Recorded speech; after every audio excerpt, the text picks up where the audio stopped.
Hey, what is up, Fault fam? It's your boy Skynet, and welcome to another guide for Fault Elder Orb. In this guide, I'm going to be showing you the basics and giving you tips on how to play the support role. Playing the support role means you will be in the duo lane with your team's carry. Your job as a support is to support the carry. Get it? Support? Moving on. Your main job as a support is to keep the carry safe. The stronger your carry gets, the better chance your team has of winning the game. First things first, there are many different heroes you can choose from to play the support role.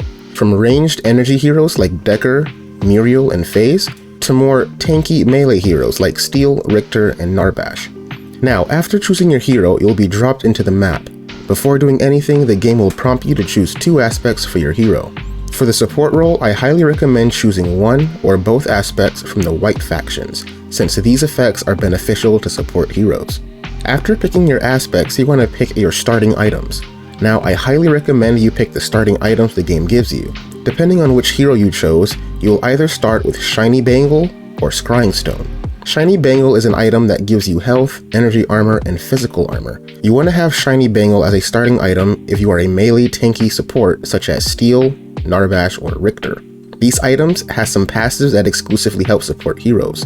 The first passive gives you stacks every 35 seconds, maxing out at 30 stacks. These stacks allow you to execute an enemy minion below 40% health with a basic attack if you have an ally near you. If you successfully execute the minion, both you and your ally will gain gold and healing. Another passive gives you 3 gold every 10 seconds. While having this item equipped, you will receive 60 to 80% less gold when killing more than 15 lane minions every 5 minutes. Shiny Bangle also doubles as a Shadow Ward, which holds 2 charges. And after you gain 750 gold from this item, Shiny Bangle evolves into Bracelet of Opulence, which is a better upgraded form of Shiny Bangle. Let's move on to Scrying Stone. Scrying Stone is an item that gives you energy power, health, and mana regeneration. You want to have Scrying Stone as a starting item if you are a ranged melee support such as FaZe, Muriel, or Decker. This item also has some passives that exclusively help support heroes. The first passive gives you stacks every 10 seconds, maxing out at 30 stacks. Each stack gives you 20 gold when you attack enemy heroes with an ally near you, or heal/shield your allies in combat. Another passive gives you 3 gold every 10 seconds. While having this item equipped, you will receive 60 to 80% less gold when killing more than 15 lane minions every 5 minutes. Scrying Stone also doubles as a Shadow Ward, which holds 2 charges. And after you gain 750 gold from this item, it evolves into Scryer's Obelisk, which is a better upgraded form of Scrying Stone. After choosing either Scrying Stone or Shiny Bangle, you should buy a normal Sentry Ward for Vision and Radiant Pulse to de-ward the enemies in lane. Okay, time to unlock your first ability and head to your lane. Fault helps you by showing arrows on the ground pointing to where you should be going at the start of the game. Please follow these arrows. On your way to your lane, the first thing you want to do is place your Sentry Ward.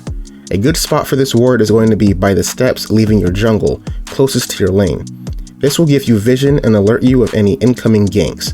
A gank is when an enemy not in your lane attacks and catches you off guard.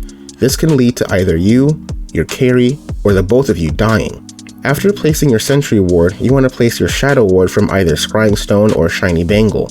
The Shadow Ward should be placed preferably in enemy territory to also alert you of any incoming ganks. Now, while you're in lane with your carry, it is very important that you do not, under any circumstances, hit or kill enemy minions. If you begin to kill enemy minions, you are essentially stealing/taking farm from your carry. It is very important that your carry gets all the minion last hits in order to become stronger. There is, however, one exception to this rule. If you started with the item Shiny Bangle, then you are encouraged to use its passive to execute minions. But not just any minions. If you are using the passive of Shiny Bangle, you want to be executing Siege minions. Siege minions are bigger versions of ranged minions, plus they give more gold when killed. So the only minions you need to be killing as a support are Siege minions, and only if you have Shiny Bangle equipped. Now, if you have Scrying Stone equipped, it is very important that you make sure to stack it as much as possible by attacking the enemy or shielding your carry. While you are in lane with your carry, the enemy duo might get aggressive and start attacking you and your carry. It is important to protect your carry at all costs. Whether through stunning the enemy or healing/shielding your carry, you must make sure your carry ends up alive, even if you have to die. If your carry dies, They will be behind and the enemy will become stronger, which will lead your team to losing the match. Another important action you need to be doing as a support is dewarding your lane.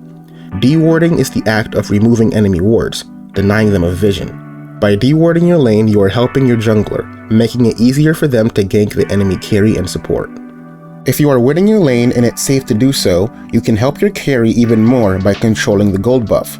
Be sure to let your carry kill the gold buff, as it will give them a little bit of lifesteal and attack speed. The gold buff is not as important as staying alive, so if it is not safe or you and your carry are losing the lane, do not risk your lives for the gold buff. Make sure to buy SENTRY wards when you have space and time to, as this will give you vital vision on the map and help your team know where the enemy team are at all times. Now let's talk about team fights. As I mentioned before, your number one priority should be protecting your carry. Remember to stay close to your carry and use your items, heals, and or shields to keep them alive as long as possible. I know it can be hard and distracting seeing the tanks and frontline on your team soak up a lot of damage, but it's important to not lose sight of your carry. Your carry is the main source of damage on the team, and if the carry dies, then you are more than likely going to lose that team fight. We are now at the part of the video where I want to give a huge thank you to both Windu the Mace and Black Tims. These two guys are very knowledgeable members of the Fault Elder Orb community. Since support is my least played role, I reached out to these guys for some tips for this video, and they delivered. I will leave links for both of these guys' channels in the description. Thank you all for watching this support guide for Fault Elder Orb. If you want to know how to play the carry and offlane roles, click on the videos on the screen right now. Don't forget to like and subscribe to the channel for more Fault Elder Orb videos. Thank you all for watching, and I'll be seeing you next time.